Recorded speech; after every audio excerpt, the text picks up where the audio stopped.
بہت شکریہ.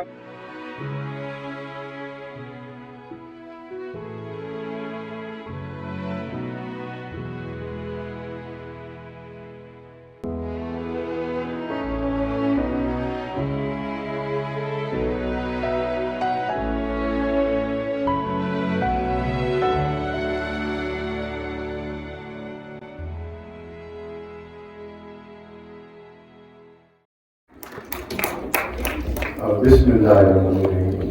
سب سے پہلے میں جناب اسلم گرداس پوری اور فرخ سہیل گوندی کا بے حد مشکور ہوں کہ مجھے اس قابل سمجھا کہ میں اس تقریب میں حاضر ہوں اور میں چند باتیں اس کتاب کے حوالے سے کروں.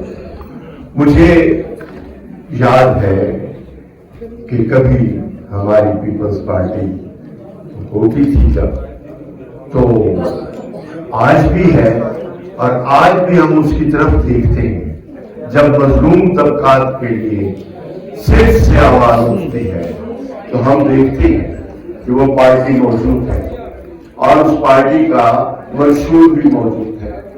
میں اتنا ضرور کہوں گا کہ بہت سے موسم گزرے، بہت زمانے گزرے، بہت سے درخت گرے، بہت سے درخت جھکے، لیکن پہلے دن کی پیپلز پارٹی کا پہلا سپاہی آج بھی وہیں کھڑا ہے جس کا نام اسلم گرداس پوری. یہ آخری نشانی ہے اس پارٹی جس میں ہم بحیثیت طالب علم شریک تھے.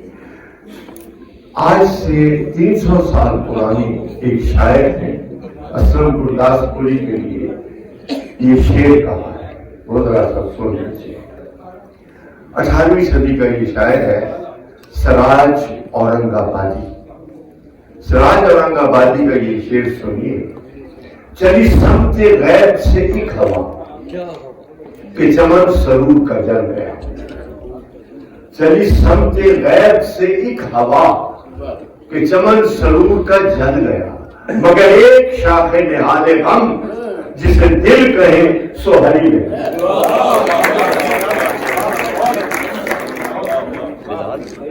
وہ شاخ نہال غم جو دل ہے وہ ہرا بھرا ہے اور وہ اسلم گرداس پوری کی شکل میں موجود ہے. مجھے یاد ہے بھٹو صاحب شہید کی پہلی، جب ان کو شہید کیا گیا تو پہلی صبح میں پارٹی ہاؤس میں گیا. وہاں پر سلیم شاہد موجود تھا اور ہم ایک دوسرے سے بات نہیں کر رہے تھے. تھوڑی دیر میں اسلم گرداس پوری بھی آ گیا اور پارٹی ہاؤس ایک شام غریبہ میں ڈھل گیا. تو وہاں پر سلیم شاہد نے ایک بات کی. اس نے کہا کہ میں ایک کتاب بنانا چاہتا ہوں جس کا نام ہوگا خوشبو کی شہادت، اور اس میں چاہتا ہوں کہ شعراء اپنی اپنی نظمیں دیں. تو مجھے یاد ہے کہ اسی دن میں نے ایک نظم لکھی، اسلم گرداس پوری نے لکھی، کشور نہید نے لکھی، احمد فراز نے لکھی. تو یہ کوئی 25-30 شاعروں کا مجموعہ جو اس نے چھاپا اور اس میں پابندی لگ گئی، بعد میں پھر وہ دوبارہ بھی چھپا ہے. تو اس میں اہم بات جو بتانے والی ہے وہ یہ ہے کہ جو ہم لوگ سرکاری ملازم تھے تو سلیم شاہد نے ہمارے نام اس طرح لکھے جو ہمارے نام کے حروف تھے. کشور نہید کے آگے لکھا کاف نون، میرے آگے لکھا الف نون سین، لیکن اسلم گرداس پوری کی نظم ان کے نام سے ہے. اس میں تو کوئی دو رائے نہیں ہے. اچھا، کشور نہید کو جب کچھ سفید کپڑوں والے پوچھنے آئے کہ بی بی یہ تمہاری نظم ہے، تو اس نے کہا نہیں یہ میری نہیں ہے، یہ کوثر نیازی کی نظم ہے. تو مجھے یہ سہولت حاصل نہیں. تو خیر یہ اس زمانے کی باتیں ہیں جب ہمیں یاد ہے کہ ادھر چھپے ادھر نکلے، ادھر چھپے ادھر نکلے. لیکن اسلم گرداس پوری اسی طرح ایستادہ رہا، کھڑا رہا اور ہر زمانے کو اس نے دیکھا، ہر زمانے کے کمپرومائزز کو بھی دیکھا. اور وہ جو تپسیا تھی اس کا انعام یہ کتاب ہے۔ یہ کتاب کوئی معمولی کتاب نہیں ہے، اس پہ ابھی جہانگیر صاحب نے بھی بات کی، شاہد ندیم نے بھی بات کی، تو یہ کوئی معمولی کتاب نہیں ہے۔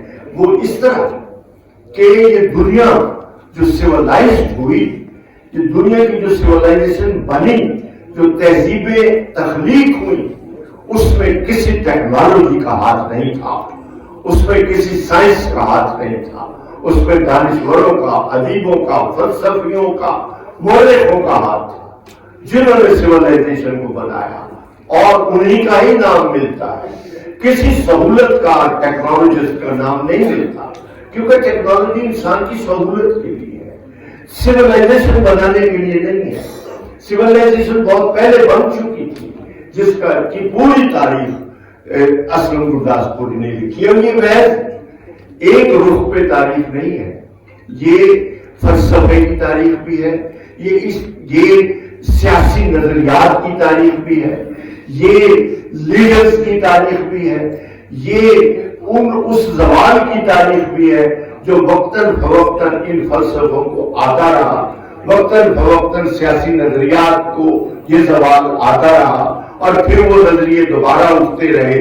تو یہ وہ نشیب و فراز ہے جو اس کتاب میں وہ ہمیں یاد دلاتا ہے کہ انسانی تاریخ کیسے چلی، انسانی تاریخ کس رخ پہ گئی، اور کس طریقے سے کن کن لوگوں نے اس میں جو منافقت کی، کن لوگوں نے اس میں